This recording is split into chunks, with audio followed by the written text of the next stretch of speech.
Buen día. Damos comienzo a la reunión del colegio del día de la fecha con la presencia del doctor Gabriel Mir Estrada, doctor Alejandro Nieva, licenciado Jesús Rodríguez, doctor Juan Ignacio Forlón, doctor Francisco Javier Fernández, la licenciada María Graciela La Rosa está ausente, ya que se encuentra participando en la representación del AGN en el Seminario Internacional Objetivo de Desarrollo Sostenible, Fiscalización de Instituciones Sólidas en Chile. El ejercicio de la presidencia, quienes habla, acompañado por la titular de la Oficina de Actuaciones Colegiadas, doctora Flavia Acuña, y por el secretario legal, doctor Germán Manuel Moldes. Se procede a la firma del acta anterior y se aprueban los puntos sobre tabla. Aprobamos. Les recuerdo que las próximas sesiones de colegio estaban fijadas para el día 1 y 22 de noviembre y para 6 y 20 de diciembre. Pasamos al primer punto del orden del día. El primer punto, en el punto 2.1, tenemos un informe de auditoría de gestión elaborado por la Gerencia de Control del Sector Financiero y Recursos, realizado en el ámbito de la Administración Nacional de la Seguridad Social, cuyo objeto es estructura de controles de expedientes de pago previsionales. El periodo auditado, 1 de enero de 2013 al 31 de octubre del 2013. Doctor Fernández. Sí, en ausencia de la presidencia de la licenciada de la Rosa, es un informe de la Administración Nacional de Seguridad Social que fue aprobado por la Comisión de Supervisión, un excelente informe y pido su aprobación. Se aprueba. En el punto 2.2 tenemos un informe de auditoría elaborado por la Gerencia de Planificación y Proyectos Especiales, realizado en el ámbito del Ministerio de Ambiente y Desarrollo Sustentable y de la Administración de Parques Nacionales, referido a la gestión ambiental de la Reserva de la Biosfera San Guillermo y el Parque Nacional San Guillermo. El periodo auditado es 1 de enero de 2011 al 31/12/2015. Bien, antes me toca informarlo a mí. El informe fue aprobado por la comisión, es un informe técnico de mucha calidad. Yo me voy a limitar a leer las informaciones y después le voy a adjuntar a los taquígrafos el informe completo. Las observaciones realizadas en el informe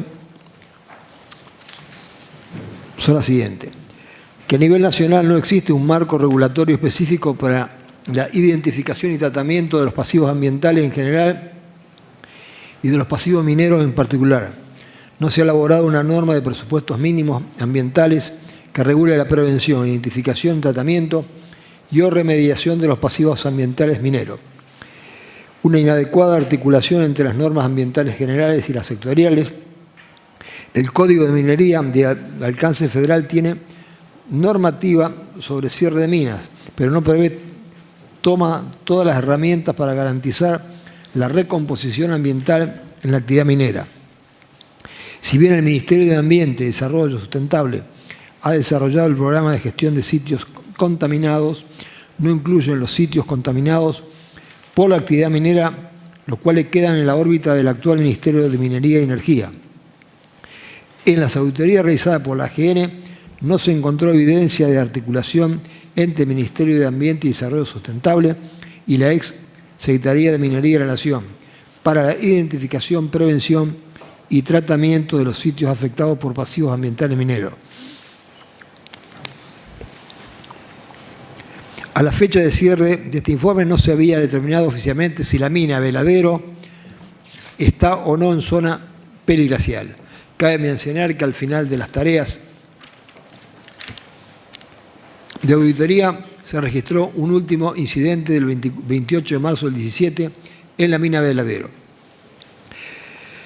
Se advierte que no existe un ordenamiento ambiental del territorio que contemple adecuadamente los recursos naturales propios y específicos de cada región y jurisdicción, incluyendo a las reservas de la biosfera dentro de una ley de presupuestos mínimos de áreas protegidas que precise los roles de los diferentes actores de la protección de los recursos naturales y culturales. El periodo del trabajo de campo se desarrollaron entre julio de 2016 y abril del 2017. Muy breve, presidente, solo para reforzar su argumentación acerca de este muy serio trabajo realizado por nuestra casa y mencionar solamente que se identifican una vez más serias debilidades institucionales en el tema que nos ocupa. Se subrayan la ausencia de normativas necesarias para avanzar en el cumplimiento de los objetivos que incluso hasta la Constitución Nacional prevé, y queda muy claro que se reiteran observaciones que hace muy poco hicimos en esta resolución del año pasado, la número 191, que se refería a los pasivos ambientales mineros. Y el otro comentario para hacer, me parece que también es bastante llamativo, es el incumplimiento por parte de algunos gobiernos subnacionales con normas muy claras establecidas de carácter legal que contribuye a hacer más dificultoso el cumplimiento de los objetivos. Nada más. Se aprueba. Pasamos al punto 2.3, un informe de auditoría de gestión elaborado por la Gerencia de Control del Sector Financiero y Recursos, realizado en el ámbito del Banco Central de la República Argentina, referido a procedimientos empleados por el Banco Central de la República Argentina para la administración de riesgo. El periodo auditado, 1 de enero de 2014 al 31 de octubre de 2014, y hay una solicitud de reserva de acuerdo a las características del objeto de examen. Presidente, voy a hablar en reemplazo de la licenciada La Rosa. En este momento le voy a dar la presentación de dicho proyecto a los taquígrafos. Como hay un tema de reserva, es un excelente informe y pido su aprobación. Se aprueba con la reserva solicitada. En el punto 2.4 tenemos un informe de auditoría elaborado por la Gerencia de Control de Entes Reguladores y Empresas Prestadoras de Servicios Públicos en el ámbito de la Secretaría de Transporte, Comisión Nacional de Regulación del Transporte y Sociedad Operadora Ferroviaria, cuyo objeto es ferrocarriles, mantenimiento, seguridad operativa, cumplimiento de programa operativo e inversiones realizadas por el Estado Nacional. El periodo auditado, 1 de enero de 2013 al 31 de 2014. Se continúa el tratamiento. Pasamos al punto 2.5, un informe de auditoría elaborado por la Gerencia de Planificación de Proyectos Especiales, realizado en el ámbito de la Subsecretaría de Pesca y Acuicultura, referido a la gestión de tecnología informática, periodo 1 de junio 2015 al 31 de mayo 2016. También tenemos una solicitud de reserva parcial. Bien, la Argentina cuenta con un importante espacio marítimo poblado con gran diversidad de especies de interés comercial, tanto a nivel nacional como internacional. Es una industria que explota uno de los recursos naturales renovables más importantes de nuestro país. A título ilustrativo, en el 2015 el volumen de exportaciones de la actividad pesquera fue de 1.465 millones de dólares, superando este año las de la carne vacuna. La Subsecretaría de Pesca y Agricultura del Ministerio de Agroindustria es la actividad de aplicación de la legislación vigente y es responsable por registrar la actividad y velar por el desarrollo sustentable. La auditoría corroboró que la captura de datos resulta inadecuada debido a la escasez de recursos humanos y materiales y a la generalizada presencia de procesos manuales. Existe una fuerte dependencia sobre la credibilidad de las partes de pesca que en su gran mayoría no pueden ser fiscalizados. Las balanzas son escasas, lo que conduce a las inspecciones a tomar los datos de instrumentos no homologados. Propiedad de privados nota más del 50% del tonelaje desembarcado se concentra en Mar del Plata, que contaba con una sola balanza operativa al momento de las tareas. Los datos que sí pueden ser fiscalizados por inspectores son igualmente apuntados en hojas en blanco y nuevamente volcados a mano al sistema. El sistema informático, en virtud de su obsolescencia y falta de integración, carece de las menores garantías para asegurar la integridad de los datos y la confiabilidad de la información generada. La eficacia del proceso de monitoreo satelital orientado a controlar las zonas de veda queda sujeta a la pericia y procacidad del personal, debido a la reducida frecuencia de reporte, la presencia de procesos artesanales, la carencia de alarmas. La eficiencia de la gestión de las tecnologías informáticas en términos de la información producida en el ámbito de la Secretaría de Pesca y Agricultura se encuentra comprometida por un sistema de limitada confiabilidad. Dicha información es vital para la determinación y percepción de tasas, el diseño de la política pesquera y principalmente para la protección del recurso. La manifiesta debilidad del sistema condiciona su efectividad para contribuir con el objeto de velar por el desarrollo sustentable de la actividad. Punto destacable del informe de auditoría. Como punto destacable se puede mencionar que se definió el alcance con una identificación previa de los riesgos, dado como resultado un informe breve, en un lenguaje llano, que contiene material gráfico orientado al control de las políticas públicas y concluyendo en términos de eficacia de la gestión y vinculando las conclusiones a los objetivos para el desarrollo sustentable. Se aplicó metodología de identificación de riesgo para definir el alcance de la auditoría. Se ha logrado un informe breve de menos de 40 páginas. Está redactado en lenguaje llano, aún refiriéndose a las materias técnicas. Incorpora material gráfico que ilustra sobre los hallazgos de la auditoría. Tiene un enfoque orientado a las políticas públicas, en lugar de un organismo. Se concluye en términos de eficacia de la gestión de tecnología de la información. Las conclusiones se vinculan con las ODS. Bueno, yo quiero además felicitar al equipo porque empezamos a construir la nueva auditoría. Presidente, quiero sumarme a sus comentarios. Me parece que es realmente un ejemplo del tipo de trabajo que tenemos que hacer, no solo por la sustancia y el contenido, sino también por la presentación. Es un esfuerzo muy serio, muy responsable, muy profesional y creo que muy conducente para el mejoramiento de las políticas públicas. Muy bien, se aprueba. En el punto 2.6 tenemos un informe de control de gestión ambiental elaborado por la Gerencia de Planificación y Proyectos Especiales, realizado en el ámbito del Consejo Nacional de Coordinación de Políticas Sociales y la Secretaría de Vivienda y Hábitat del Ministerio del Interior, Obras Públicas y Vivienda, referido al cumplimiento de los Objetivos de Desarrollo del Milenio, garantizar la sostenibilidad del ambiente y su meta, haber reducido a la mitad la proporción de hogares residentes en viviendas irrecuperables y en condiciones de tenencia irregular, el periodo auditado 2010-2015. Bueno, yo acá me ha pedido la auditora de la Rosa, voy a pedir que se continúe el tratamiento.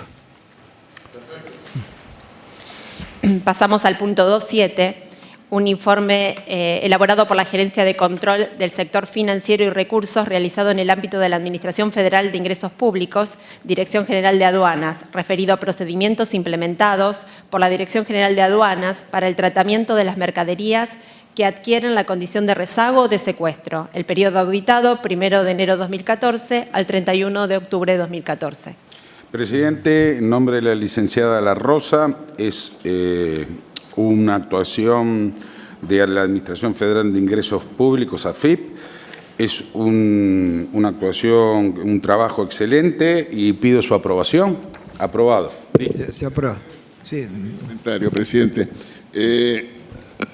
Quiero ratificar lo dicho. Se trata de un trabajo muy responsable hecho por nuestros equipos, donde queda en evidencia las debilidades que existen en el organismo, en la AFIP, concretamente en la Dirección de Aduanas en relación a los rezagos. El trabajo evidencia y el trabajo muestra de manera muy precisa algunas debilidades que vale la pena señalar. La ausencia de un aplicativo desarrollado por el organismo para registro y seguimiento de los rezagos. Está verificado también en el trabajo de la auditoría que no está terminado el inventario de los rezagos fiscales. También está demostrada la ausencia de una política de logística y almacenamiento de la mercadería. En algunos casos de los puntos muestrales se llegó a la conclusión que casi un cuarto de los rezagos fiscales no estaban verificados, con bultos en mal estado, con materiales alimenticios y con riesgo de contaminación en un mismo espacio físico, con documentación que en algunos casos estaba provista por una firma prestataria, con estibajes inadecuados, y este tipo de debilidades, ejemplificado con la ausencia de un manual de procedimiento, muestra debilidades serias en el funcionamiento del organismo, y este trabajo contribuye a hacerlo evidente y a que sea un insumo para la mejora de la acción del Estado. Muy bien. Los taquígrafos, la información. Bien. Si no hay más comentarios, se aprueba. Pasamos al punto 2.8, un informe de auditoría de gestión elaborado por la Gerencia de Control de Gestión del Sector No Financiero en el ámbito del Ministerio de Justicia y Derechos Humanos, Dirección Nacional de Registro de Tierras Rurales y el Ministerio del Interior y Transporte, Dirección de Asuntos Técnicos de Frontera, referido a procedimientos establecidos para la adquisición por parte de extranjeros de tierras rurales en el marco de la legislación vigente en la Dirección Nacional de Registro de Tierras Rurales y en la Dirección de Asuntos Técnicos de Frontera, y el periodo auditado es ejercicio 2014. Licenciado Rodríguez. Sí, presidente, muchas gracias. Esta actuación, la 183, como se ha dicho, tiene por objeto la auditoría de un tema, el de las propiedades inmuebles en manos de extranjeros, y es el resultado de un trabajo de campo que se desarrolló entre el mes de abril del año 15 hasta el mismo mes del año siguiente. Estamos auditando el periodo 2014. La normativa establece en una sanción legislativa algunos limitantes para la tenencia de tierras en manos de personas físicas o jurídicas extranjeras. En primer lugar, existe un límite a la propiedad en lo que se llama zona núcleo o equivalentes, que no pueden ser superiores a las 1.000 hectáreas. Al mismo tiempo, existe otro límite, que es del 15% de un territorio en tierras rurales, que tampoco puede ser superior en manos de empresas físicas o jurídicas extranjeras, y en la zona fronteriza, delimitada de manera explícita, tampoco aquí está prohibido directamente esa tenencia. La ley que regla esta situación crea el Registro Nacional de Tierras Rurales, por el cual empezó a funcionar en junio del año 2012 y lleva adelante un relevamiento catastral y de dominio de personas físicas y jurídicas extranjeras con el propósito de determinar ese porcentaje del cual estábamos hablando. Esto se llevó adelante y este relevamiento hacia el año 2015, en el mes de abril, este primer relevamiento determinó que el total de tierras en manos de personas jurídicas o físicas extranjeras es del 6%, sobre un total de 266 millones de hectáreas. Quiere decir que está por debajo en valores absolutos del límite que establece la norma. El informe establece cuánto es en cada una de las provincias. La norma, presidente, también requiere que cuando se produce una transferencia de dominio deba producirse el involucramiento, la acción de la Dirección de Asuntos Técnicos de Frontera, que debe analizar y, en su caso, autorizar o denegar esa transferencia. Debe haber una previa conformidad por la dirección. Si no se informa, el documento que la Dirección Nacional de Asuntos Técnicos de Frontera produce, el Registro Nacional de Tierras Rurales debe obligatoriamente informar a la FIP y a la UIF. Esta era la norma que regía al momento de llevar adelante la auditoría. Como digo, ese primer relevamiento que se hizo en el año 2015, que solamente había 6% del total de hectáreas en manos de personas físicas o jurídicas extranjeras, ninguna provincia superaba el 15% que establecía la norma. Ahora bien, aquí también este trabajo ha permitido identificar debilidades.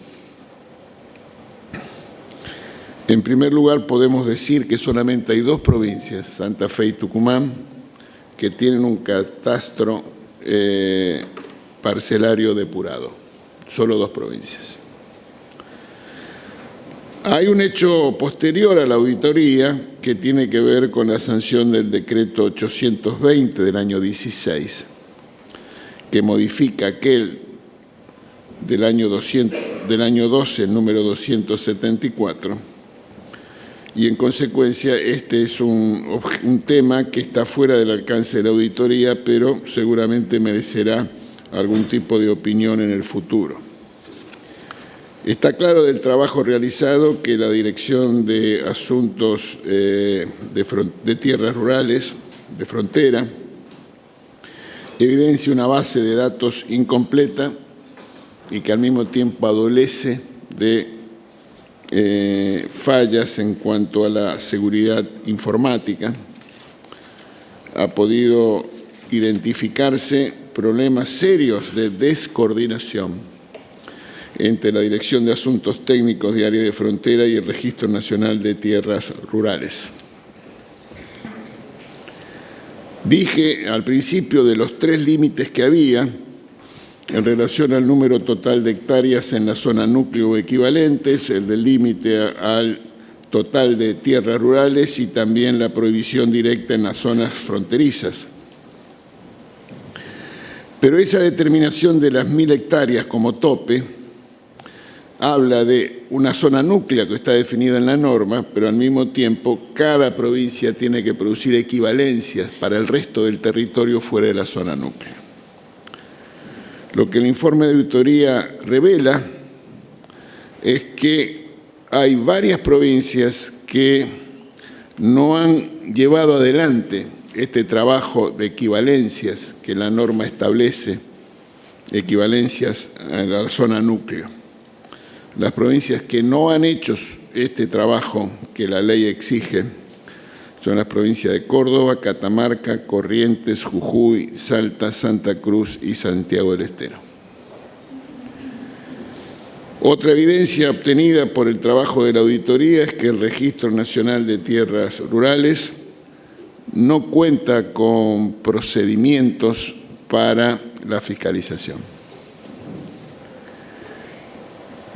Y al mismo tiempo que la Dirección Nacional de Tierras de Frontera, de Asuntos de Frontera, no lleva un padrón de titulares en inmuebles de zona de seguridad. Consecuencia, presidente, este es un tema sensible que requiere de una mirada muy seria y al mismo tiempo con una acción coordinada por parte de distintas dependencias y organismos en el contexto del Poder Ejecutivo, de la Administración. Y este trabajo que estamos llevando adelante ha permitido identificar esas debilidades y entonces yo nuevamente quiero decir que espero que sea un insumo relevante para que el Poder Administrador mejore el trabajo que tiene que llevar adelante para cumplir con la norma legal. Muchas gracias. ¿Algún comentario? Sí, solamente un comentario, señor presidente. Solo agregar que figura, creo, como hechos posteriores en el informe, que con fecha 30 de junio del 2016, por decreto número 820, se modifica la reglamentación de la ley 26737, aprobada por el decreto de 2012, que modifica de alguna manera, flexibiliza algunas situaciones, como por ejemplo que antes había que la Autoridad Provincial del Agua tenía que expedirse negativa o positivamente respecto a la existencia de un cuerpo de agua en las tierras, y ahora mediante el decreto se modifica y solamente ante el silencio de la administración en un término de 10 días hábiles, me parece un poco acotado, se tiene como válido. Y otras cuestiones más, como por ejemplo que se tiene en cuenta cuando previamente se excedía el porcentaje que antes había dicho bien el auditor Rodríguez, si hay una venta posterior, ahora se tiene en cuenta el monto originario del que era propietario extranjero y no pudiendo volver a excederse nuevamente con compras posteriores de tierra. Nada más, figura como hechos posteriores en el informe. Aprobamos. Pasamos al punto 2.9, un informe de auditoría elaborado por la Gerencia de Control de Entes Reguladores y Empresas Prestadoras de Servicios Públicos en el ámbito del ente regulador de agua y saneamiento, referido a la revisión de procedimientos de control implementados por el ERAS sobre la calidad del servicio de provisión de agua potable y colección de desagües locales. Programa de tarifa social, relación del ente con el usuario. Periodo auditado, año 2014-2015.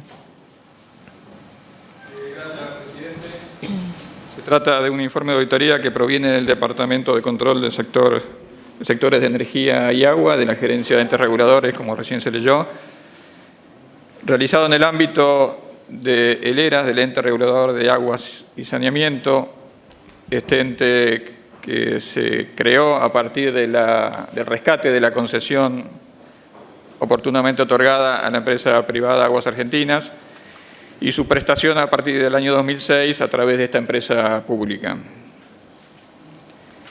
El ámbito territorial de prestación de servicios por parte de AISA, que coincide con el de la autoridad de control que hemos auditado, que es el ERAS, involucraba a la fecha del trabajo de auditoría, el trabajo de campo, más de 9 millones de habitantes para lo que es el servicio de agua potable y más de 7 millones para el servicio de cloacas, o sea, el 20% de la población total del país, lo cual marca la importancia del servicio que presta en primer lugar la empresa y de la capital importancia también de las funciones de control de parte del ente. Lo cierto es que a partir de la estatización o del rescate de esa concesión, tanto la prestación de servicio como el control quedaron en manos del Estado. El trabajo de auditoría se centró particularmente en la gerencia técnica del ente, que tiene a su cargo justamente el control en materia de calidad y confiabilidad del servicio, tanto respecto de la potabilización y distribución del agua como el tratamiento de efluentes. Y dentro de la gerencia técnica, particularmente en las áreas de calidad de servicio, que tiene como función verificar la calidad del agua provista a los usuarios, la calidad del transporte cloacal, que se controlan en puntos fijos de las macro y microcuencas, la calidad de los descargas cloacales sin tratamiento al medio ambiente y el accionar de AISA respecto del control sobre la descarga de usuarios industriales.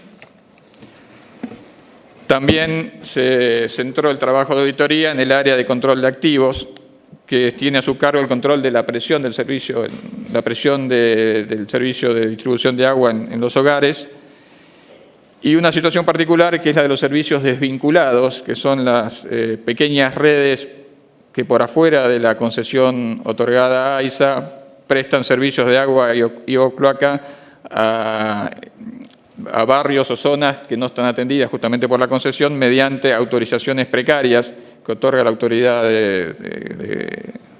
la Secretaría, hasta tanto la extensión de la red permita incorporar a esos servicios desvinculados a la red general. Después el informe también se centró, como se leyó, en el programa de tarifa social implementado para atender la situación de los usuarios que por bajos recursos no pueden afrontar el pago o de los cargos de conexión de la tarifa o aún para regularizar la morosidad. Se trata de un subsidio que va dirigido a la demanda, que es transitorio y que los usuarios deben renovar periódicamente para mantenerlo, y está definido en módulos respecto del porcentaje del cargo que se bonifica a través de este subsidio. No me voy a referir a cada uno de los hallazgos, el informe es muy bueno, el tema es ciertamente delicado porque hace a la salud pública, la distribución del agua potable y del servicio sanitario. Sí, 2 o 3 consideraciones nomás. En primer lugar, el ERAS está definido como un organismo con participación interjurisdiccional porque está previsto que lo presida un funcionario designado por el Poder Ejecutivo Nacional, pero en el directorio está integrado con representantes de la Provincia de Buenos Aires y la Ciudad Autónoma de Buenos Aires, lo cual comprende así todo el ámbito territorial de prestación del servicio que deben controlar. Lo cierto es que desde el 2014 no está integrado el directorio, solo está nombrado el presidente que representa a la autoridad nacional y pierde así peso la autoridad de control y la participación de las jurisdicciones locales en esa tarea.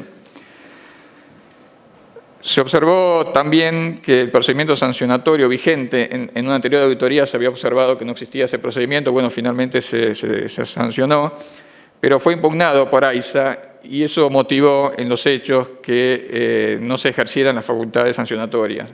Esto dio lugar a un cambio de opiniones entre el equipo y la autoridad auditada respecto de qué es lo que se estaba diciendo. Quiero ser preciso en este punto. Está claro que la impugnación administrativa de, en este caso, un reglamento, no supone que no se pueda aplicar. Rige el artículo 12 de la Ley de Procedimientos Administrativos. La impugnación no suspende los efectos del acto.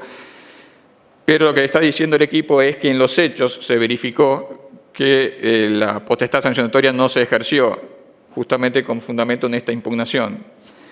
Y eso es lo que apunta a decir el informe de auditoría. Y entonces, como consecuencia de esta inacción, se provoca que el usuario, dice el informe, resulte cautivo de las condiciones en que AISA presta su servicio, dado que la autoridad de control entonces no está en condiciones de ejercer la facultad sancionatoria. Después observan algunas ineficacias en el control, no porque no lo ejerza el ERAS, sino porque no logra torcer la conducta que se observa de parte de la empresa. Esto se verifica en la detección de nitrato fuera de norma en algunos puntos de la red. También se verifica esta situación en relación a lograr la provisión del servicio de aguas con una nueva pauta de concentración de arsénico que fijó la Organización Mundial de Salud, que redujo el límite tolerable en arsénico en agua para consumo. Aun cuando hay un plazo para arribar a ese estándar, el equipo advirtió que las medidas que se están tomando todavía no han logrado arribar a ese objetivo. También esta situación se verificó respecto de la categorización de las microcuencas. Ahí la empresa adoptó alguna medida que fue objetada por el ente regulador y que no ha logrado todavía la revisión de esa recategorización que fue observada. Y algunos incumplimientos en los muestreos que tiene que hacer la empresa respecto de esas microcuencas. Otra situación que se discutió con el ente y el equipo es la situación de lo que decía al principio, los servicios desvinculados. ¿Cuál es el nivel de competencias que tiene el ERAS respecto de esos servicios? Nuestros equipos advirtieron una falta de información confiable respecto de la totalidad de estos servicios desvinculados por parte del ERAS. Está claro que el ERAS no lo tiene directamente bajo su supervisión porque no son concesiones, pero sí tiene definido el objetivo de procurar la incorporación de esos servicios desvinculados en algún momento a la red de parte de la autoridad concedente y en particular del ERAS sí verificar el control de la calidad del agua y de los servicios que prestan estas empresas vinculadas. Muchas veces son barrios cerrados o cooperativas o uniones de vecinos que ante la inexistencia de red en ese lugar prestan ese servicio. Bueno, en relación a la tarifa social se hacen algunas observaciones respecto de la integridad de las bases de datos y los antecedentes que pudieron relevarse respecto de la falta de documentación. Lo mismo respecto de los reclamos de los usuarios. Y finalmente, para terminar, se observa que transcurridos 9 años el reglamento del usuario no ha sido aprobado y el defensor del usuario no ha sido designado, una situación que debería regularizarse. Se trata de un informe breve también, como decía al principio, respecto de una situación, un servicio fundamental y que involucra una enorme cantidad de usuarios que creo que acierta en transitar el camino de observar lo que es observable y hacer un aporte para un mejor funcionamiento del ente, por lo cual pido que se apruebe. Yo antes de someter la aprobación voy a proponer una redacción en el punto 4.4.a, básicamente porque estamos hablando de un tema súper sensible como es el agua para consumo humano.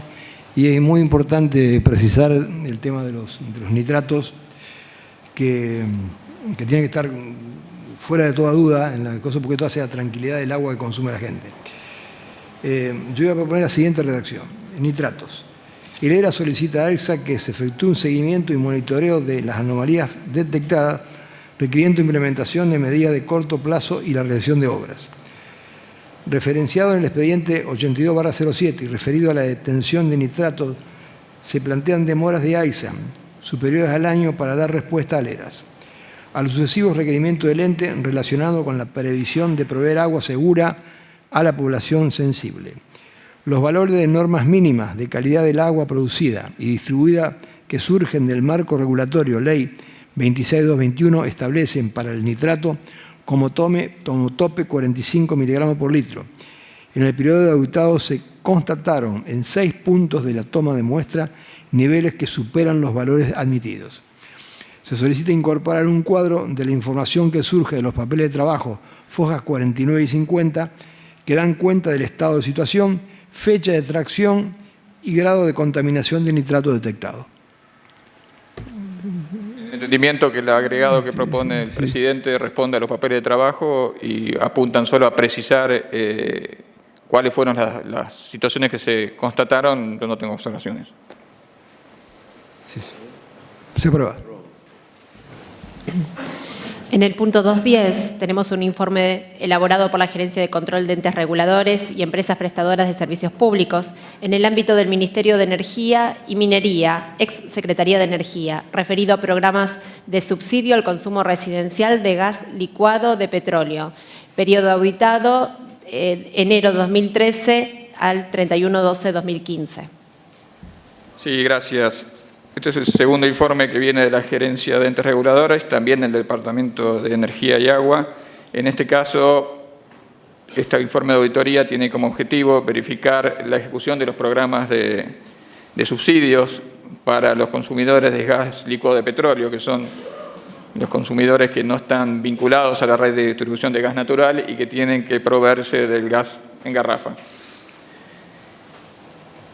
El marco regulatorio general del transporte y distribución de gas se estableció por la Ley 24.076 y ahí mismo ya se establecía que para el gas licuado se iba a dictar una ley especial, cosa que se aprobó mediante la Ley 26.020, que si bien define este servicio como un servicio libre, sí establece una limitación para la exportación del gas licuado de petróleo previa definición de cuál es el cupo que debe destinarse al consumo interno para lograr que los usuarios nacionales no compitan con el consumidor extranjero. Así se establece entonces un precio de referencia para la provisión de gas licuado de petróleo de uso doméstico en envases de hasta 45 kilos. El régimen de subsidios varió en el periodo auditado, son distintos programas. Cuando se empezó estaba vigente el programa de subsidios conocido como Garrafa para Todos, que era un subsidio a la oferta mediante la fijación del precio de comercialización y el subsidio a los productores y distribuidores por vía de reintegro o anticipo según el caso.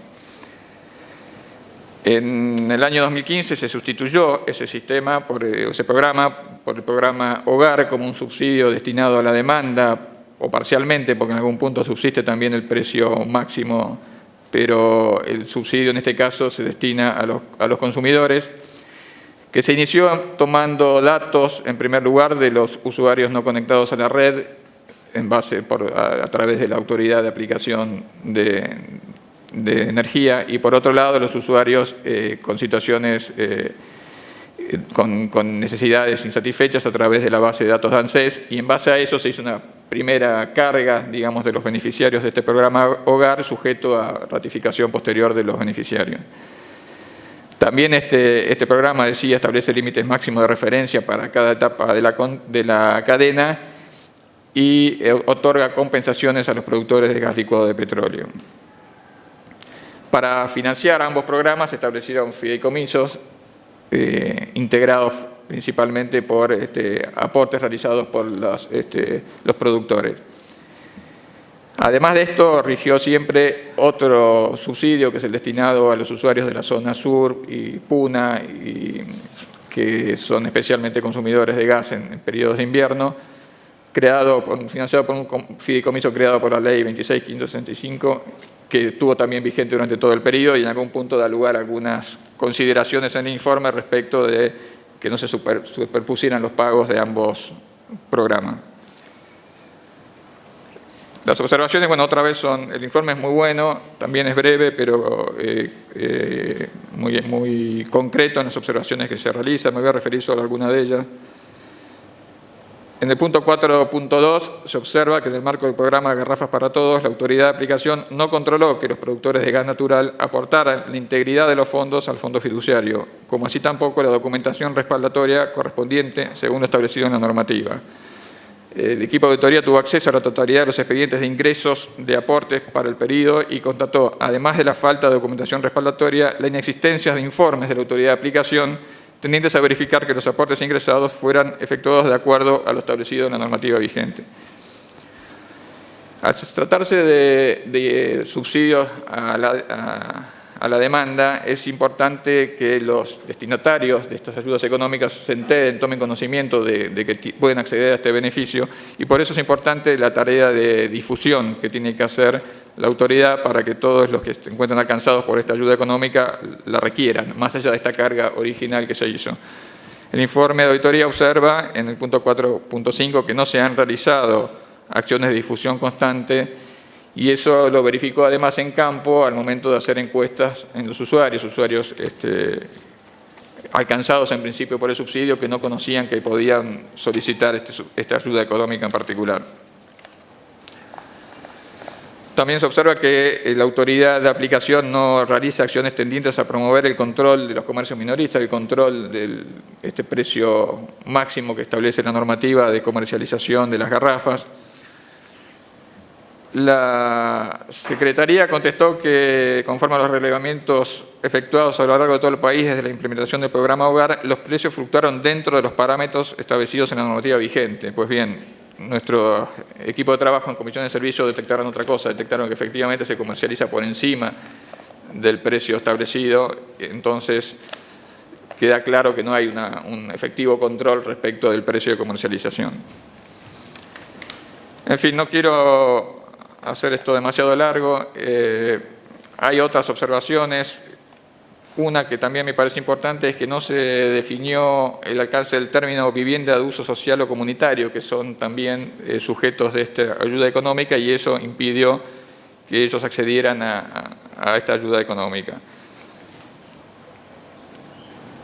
Se observan de vuelta la integridad de los registros del programa, sobre todo en el programa Hogar. Las cargas realizadas se demuestran que cuentan con datos insuficientes o que hay usuarios que están dentro del área servida por la red de gas natural que están percibiendo el subsidio por inconsistencias en la base de datos. En fin, finalmente hay una última observación que también dio lugar a algunas dudas respecto de la temporalidad de esta observación, que se refiere, como decíamos al principio, la autoridad tiene que fijar cuál es el cupo de lo producido que se debe reservar para el consumo nacional, y eso lo tiene que hacer antes del inicio del ejercicio. El equipo de auditoría detectó, el periodo auditado llega hasta el 2015, hasta fines de 2015, detectó que en el 2015 no se había definido el cupo para el año 2016, con lo cual el año 2016 se inició sin esa definición. Después, ya sí es cierto, fuera del periodo auditado, pero en ocasión de hacer el seguimiento de si eso se había definido, se advirtió que sí se definió en el año 2016 y que dio lugar además a algunos cambios, algunas resoluciones respecto de bajas y de empresas a las cuales se excluyó de esa obligación. No me quiero alargar con eso porque está fuera del periodo auditado y porque además entiendo que hay una causa penal a ese respecto. Así que entonces pido que se apruebe el informe. Bueno, sí, doctor Nieves. Sí, no, muy breve porque el informe que ha hecho el auditor ha sido muy completo. Es un tema que muy sensible, como acá se ha explicado. Hay, digamos, sectores vulnerables de nuestra sociedad que reciben o deben recibir este subsidio. De alguna manera, la falta de digamos, de infraestructura hace de que muchas familias no puedan acceder a la red de gas natural como lo acceden la mayoría de la población. Y esta situación se busca remediar con este programa, este sistema de subsidio a las garrafas y a los productores, por otro lado, para bajar los precios. Hemos constatado en este informe, lo ha señalado acá el auditor, primero la falta de difusión, de falta de conocimiento de muchas personas, de muchos argentinos, de los beneficios que conlleva este programa. En segundo lugar, esa falta de conocimiento se traducía o se ha traducido en muchos casos en abusos y en defraudaciones, porque no se respetaban los precios fijados. En mi provincia, en la provincia de Jujuy, he podido verificar, ver denuncias del Defensor del Pueblo, denuncias de usuarios, de consumidores, sobre los abusos que se cometían con la venta de las garrafas a precios muy superiores a los establecidos por las resoluciones oficiales que tenían que ver con estos subsidios. Por último, una situación que aparece reiteradamente en nuestros informes, que es la participación de la UTN. Este es un tema.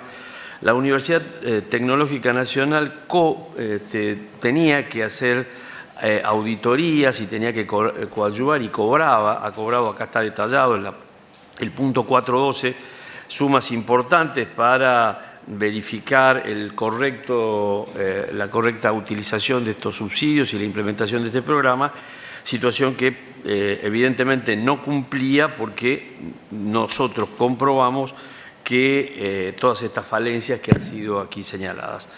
La participación de la UTN ha sido reiterada en varios programas, como por ejemplo en Río Turbio, Casa de Moneda, muchas realizadas con el Ministerio de Planificación y AIS, etcétera. Y como en este caso podemos verificar que cobran sumas importantes de dinero para prestar servicios que luego no se verifica si se cumplen. Esto es lo que nosotros verificamos en esta observación.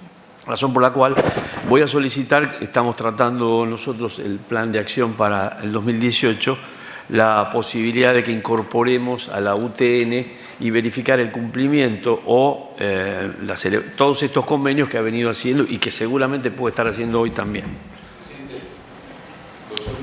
Estoy totalmente de acuerdo, pero también esto que estamos hablando, es cierto que la UTN está en todos lados desde 2013, 2014, 2015, pero también siempre tiene convenios la Universidad de Ciencias Económicas con el Ministerio de Planificación, que le decía si tenía que pagar o no y decía que las cosas estaban bien. Que así entonces vamos a auditar todo.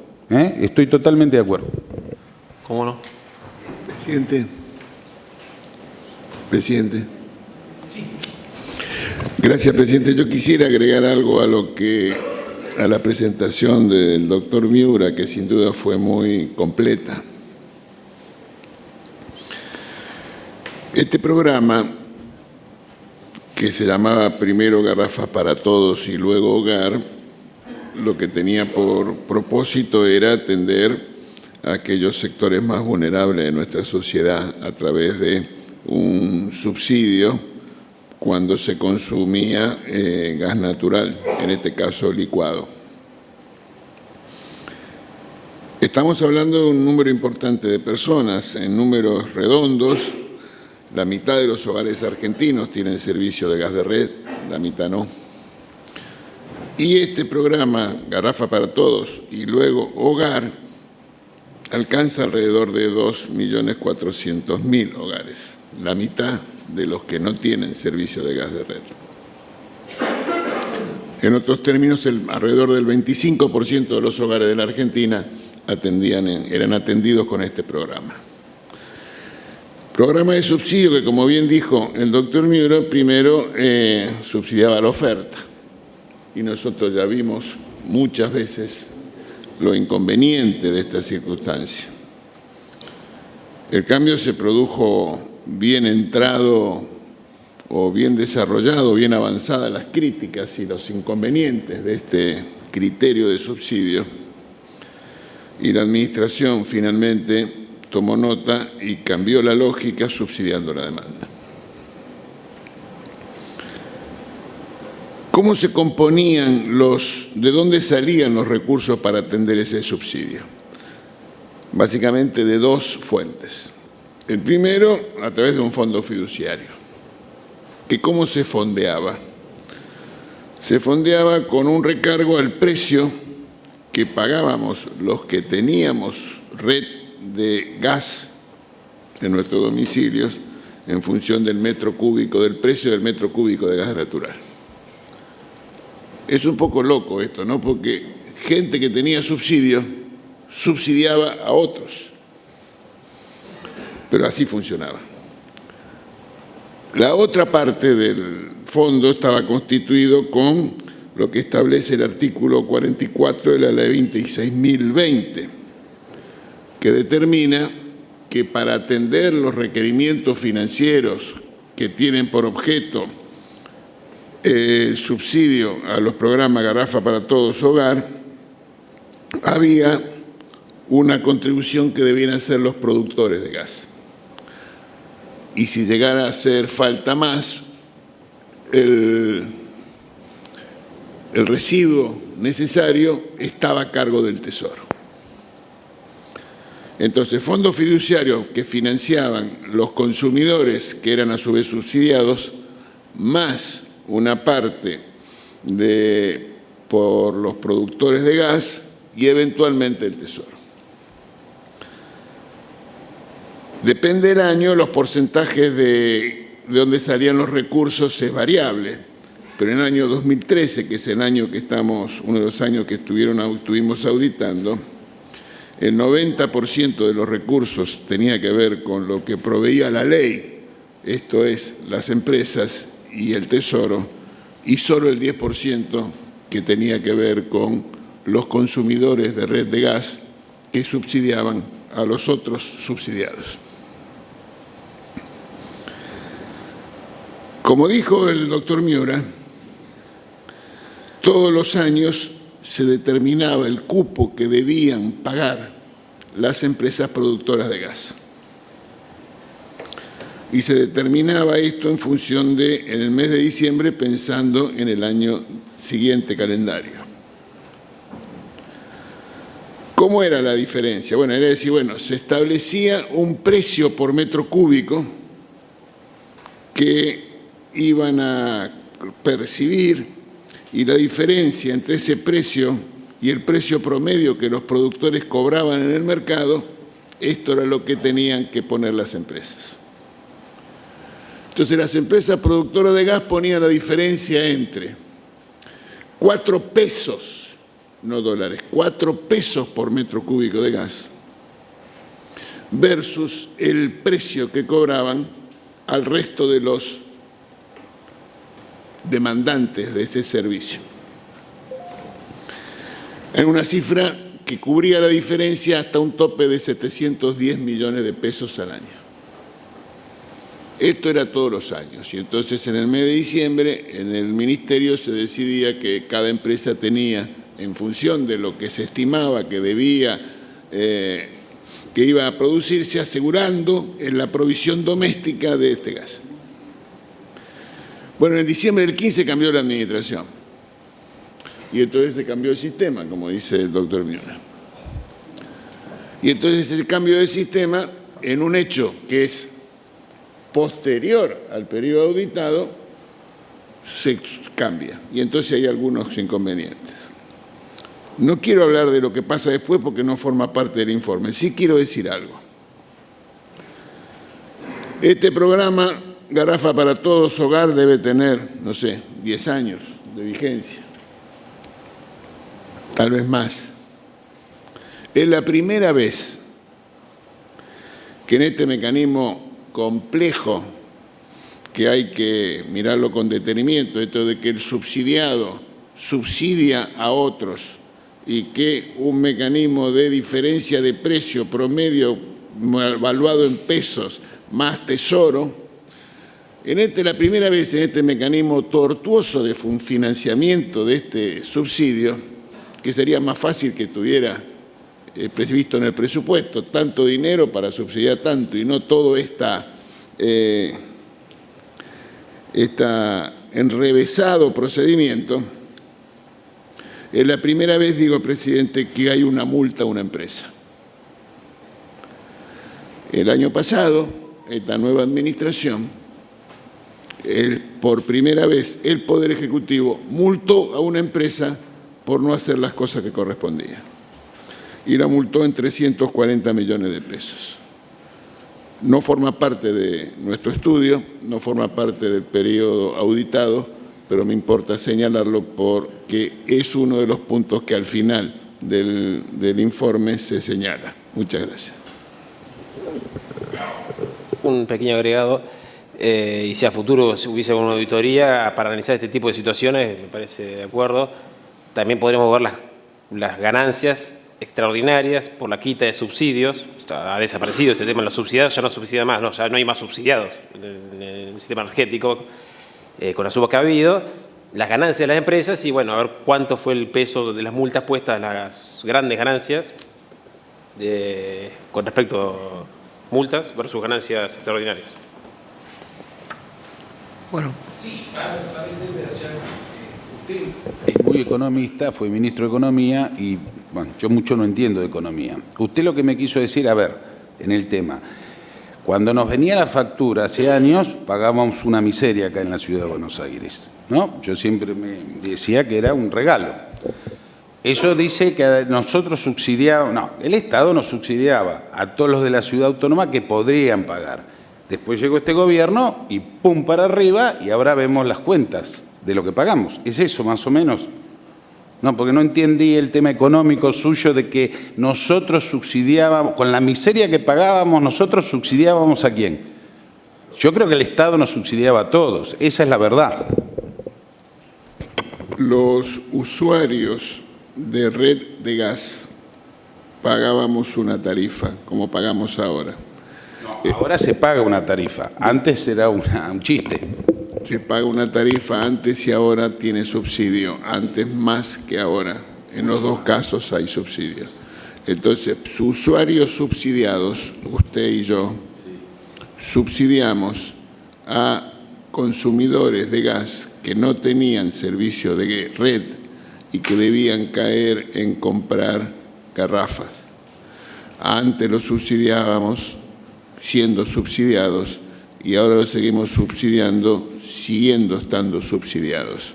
La diferencia es que ahora hay una empresa que paga una multa por no haber cumplido con sus obligaciones. Eso lo veremos después, no es de ahora, ¿no? Ah, por eso, no es lo que estamos aprobando. Ah, perfecto. Bueno, pasadas las misceláneas, aprobamos. Pasamos al punto 2.11, donde tenemos un informe elaborado por la Gerencia de Control de Transferencias de Fondos Nacionales referidos al Ministerio de Salud, Programa 17, Atención de la Madre y el Niño, Subprograma 4, Desarrollo de Seguros Públicos de Salud, Gestión, Transferencia de Provincias, Plan Nacer Sumar, Provincias Santiago del Estero, Formosa, Misiones, y el periodo auditado es el año 2014. Sí, presidente. Muy breve. Este informe efectivamente trata de lo que se conoce como Plan Nacer, Plan Sumar, que se origina en el año 2005 a partir de dos préstamos BIRF, el 7225, el 7409, que se continuó en agosto del 2012 con otro préstamo BIRF. Originalmente era un plan que estaba destinado a cubrir a los menores de 6 años y a las mujeres embarazadas y en estado de puerperio, personas que se encontraban sin cobertura de obra social y que de alguna manera necesitaban esta atención por parte del Estado, que con este programa avanzaba en la búsqueda de la implementación de un seguro universal para atender a estas personas en estado de necesidad. En el año 2012, nosotros, desde esta auditoría, desde la la gerencia de deuda hemos venido haciendo las auditorías financieras de todos estos programas. Esta es una auditoría de gestión efectuada por transferencias. El préstamo original fue de 300 millones de dólares. Como decía, en el año 2012 hay un nuevo préstamo BIRF de 400 millones de dólares, que es el que se está en este momento implementando, que amplía o busca ampliar la cobertura, incorporando a jóvenes de hasta 19 años, mujeres hasta los 64 años, y además incorpora el concepto de las enfermedades catastróficas, estableciendo una cápita que se distribuye entre las provincias a efectos de atender estas enfermedades catastróficas, como por ejemplo son las cardiopatías congénitas.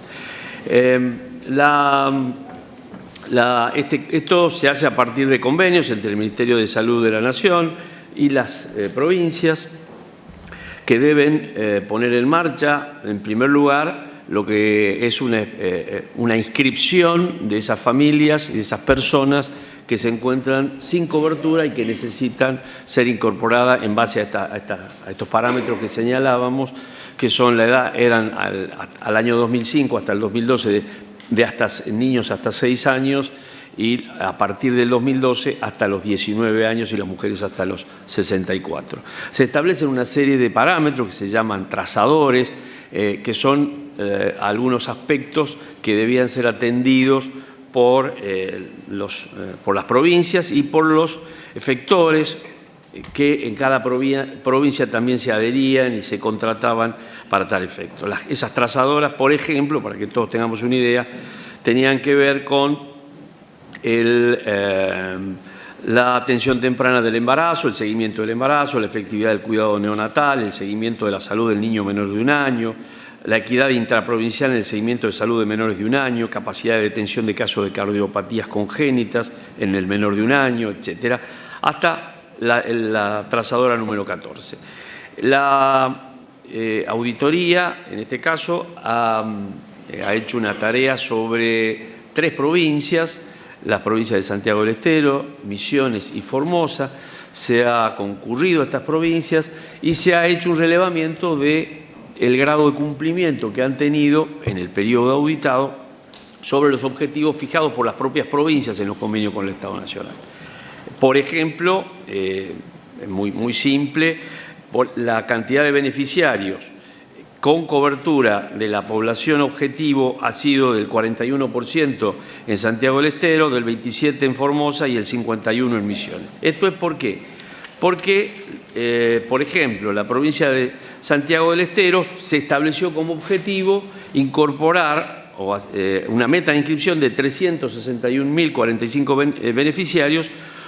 Cuando nosotros hacemos la auditoría, en diciembre de este año, la población sin cobertura, los registrados en ese momento ascendían a 160.517, es decir, el 44% de la meta propuesta. En el caso de la provincia de Misiones, la meta fijada por la unidad era de 190.000, con lo cual en esta provincia se superan los objetivos planteados en un 32%. En el caso de la provincia de Formosa, la inscripción, el compromiso de inscripción era de 90.695 beneficiarios, mientras que los efectivamente aceptados por la unidad ejecutora central fue de 63.175, es decir, el 69,55% de la meta propuesta. Se han detectado fondos inmovilizados en todas las cuentas bancarias. Hay algunas cuestiones que se observan en este informe, como por ejemplo de que solo se incluye el tratamiento del mal de Chagas para los recién nacidos, no incorporándose para quienes superan esa edad, cuando hay provincias que son endémicas, como la provincia de Formosa, en este caso, para estas situaciones. También se presenta un tema vinculado al tratamiento o a la prevención del embarazo de las jóvenes, cuando también las provincias de Misiones, Formosa y Santiago del Estero tienen altos índices de embarazo en jóvenes. Son algunas de las observaciones que se plantean en este informe, que nos revela de alguna manera los escasos, digamos, la existencia de un buen programa con resultados relativos debido a dificultades de implementación que se señalan en el informe. Eso es todo. Se aprueba. Pasamos al punto 2.12, un informe de examen especial elaborado por la Gerencia de Planificación y Proyectos Especiales, realizado en el ámbito del Tribunal de Tasación de la Nación, referido a la verificación del cumplimiento de la Circular 3 del año 93, respecto a la información suministrada sobre contrataciones relevantes, contrataciones no significativas y actos de significación económica. El periodo auditado es el año 2015. Bueno, estos son los dos últimos informes que creo que quedan de la circular 3. Solicito su aprobación. 2.2 y 2.13. 2.12 y 2.13. Pasamos al punto 3, el control externo financiero gubernamental. Tenemos un informe de auditoría elaborado por la Gerencia de Control Financiero del sector no financiero sobre los estados contables Casa de la Moneda Sociedad del Estado por el ejercicio finalizado al 31/12/2014. Licenciado Rodríguez. Perdón, presidente. Se trata de los estados contables de la Casa de la Moneda el 31 de diciembre del año 14. Es un dictamen favorable con salvedades. Salvedades porque hay dos de tipo determinada y otra indeterminada. Esta última en relación a la controversia que existe entre la empresa y el gobierno de la Ciudad de Buenos Aires sobre los ingresos brutos y su eventual condición de sujeto imponible y que no está contabilizada.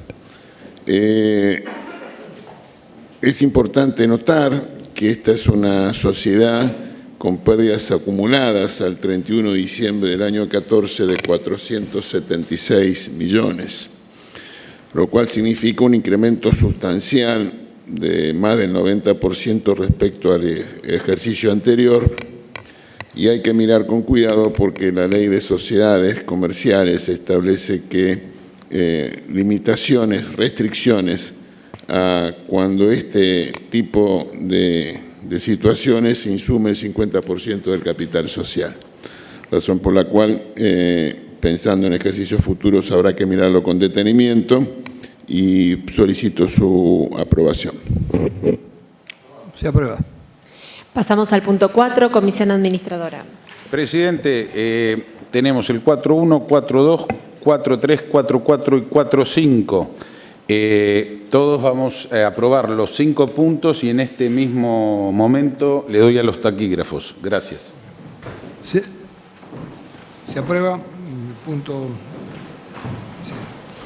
Del 1 al 4.1 al 4.5. de 4.1 a 4.5. El punto 6 lo dejamos para el final. Al final. Pasamos entonces al punto 12, que es una adenda al convenio de auditoría del Programa de Desarrollo de Áreas Agroproductivas en la provincia fronteriza de la Cuenca del Plata, la primera etapa con respecto al ejercicio 2017. Sí, perdón, presidente. Son 3 programas y corresponde tomar conocimiento de las adendas a los convenios correspondientes, que así tomamos conocimiento, si le parece. Punto 12. Sí, 12, 13 y 14. Ahora pasamos entonces al punto 15, que es un informe. Perdón, tomamos conocimiento. 12, 13 y 14. Son 3 adendas, tomamos conocimiento. Perfecto. Punto 15. En el punto 15, un informe de auditoría elaborado por la Gerencia de Control de Deuda Pública respecto de los estados financieros correspondiente al proyecto de protección de niños y jóvenes, ejercicio irregular del 30 de septiembre de 2016 al 30 de diciembre de 2016. Aprobamos. En el punto 16 tenemos un informe de gestión elaborado por la Gerencia de Control de Deuda Pública en el ámbito del Ministerio de Trabajo, Empleo y Seguridad Social, referidos a proyectos de protección social básica, financiamiento adicional, seguro de capacitación empleo. El periodo auditado, enero 2011, diciembre 2014. Aprobamos, pero quiero felicitar a la gente que ha trabajado en este informe, es muy bueno. Se aprueba con las felicitaciones y se adjuntará a su legajo personal. Presidente. Punto Y 17. pasamos al punto 17, que es un informe de auditoría elaborado por la Gerencia de Control de Deuda Pública en el ámbito del Ministerio de Salud, que tuvo por objeto la gestión del proyecto de funciones y programas esenciales de salud pública, periodo auditado abril 2011, diciembre 2015. Es otro informe también muy bueno, presidente, para dejar en el legajo, y aprobamos el informe. Se aprueba. Y en el punto 18 tenemos un pase a planta permanente a partir del 1 de noviembre de 2017. Aprobamos, presidente. Y ahora sí, en el punto 6, para la toma de conocimientos del colegio, el licenciado Rodríguez va a hacer una entrega de premios de diplomas a los trabajos ganadores en la edición 2017 del concurso anual que realiza la Comisión Técnica de Prácticas de Buena Gobernanza.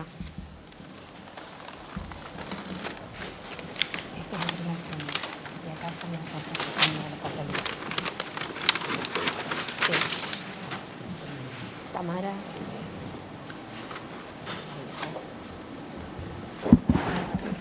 Por favor, Tamara Gordon Goldberger.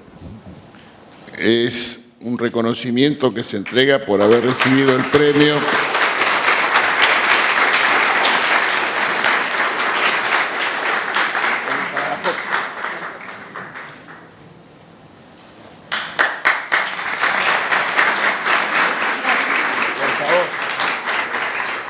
Felicitaciones.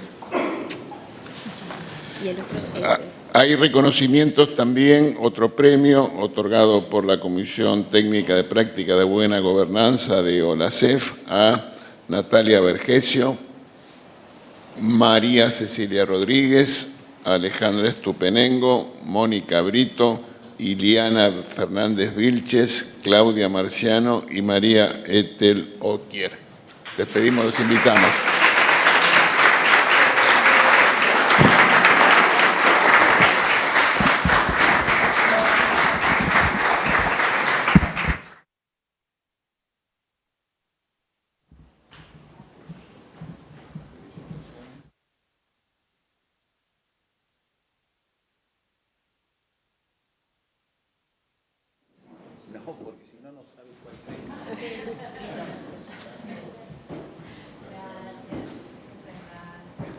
No hay cupo acá.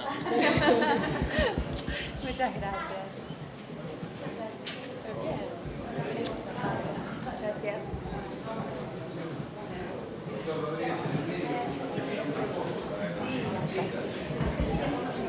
Ah, cómo no.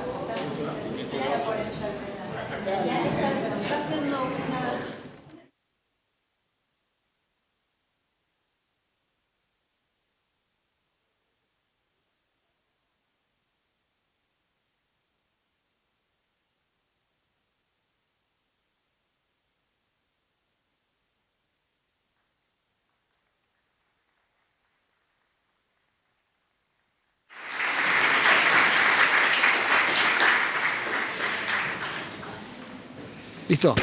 Bueno, no habiendo más asuntos que tratar, se da por terminada la sesión desde la fecha.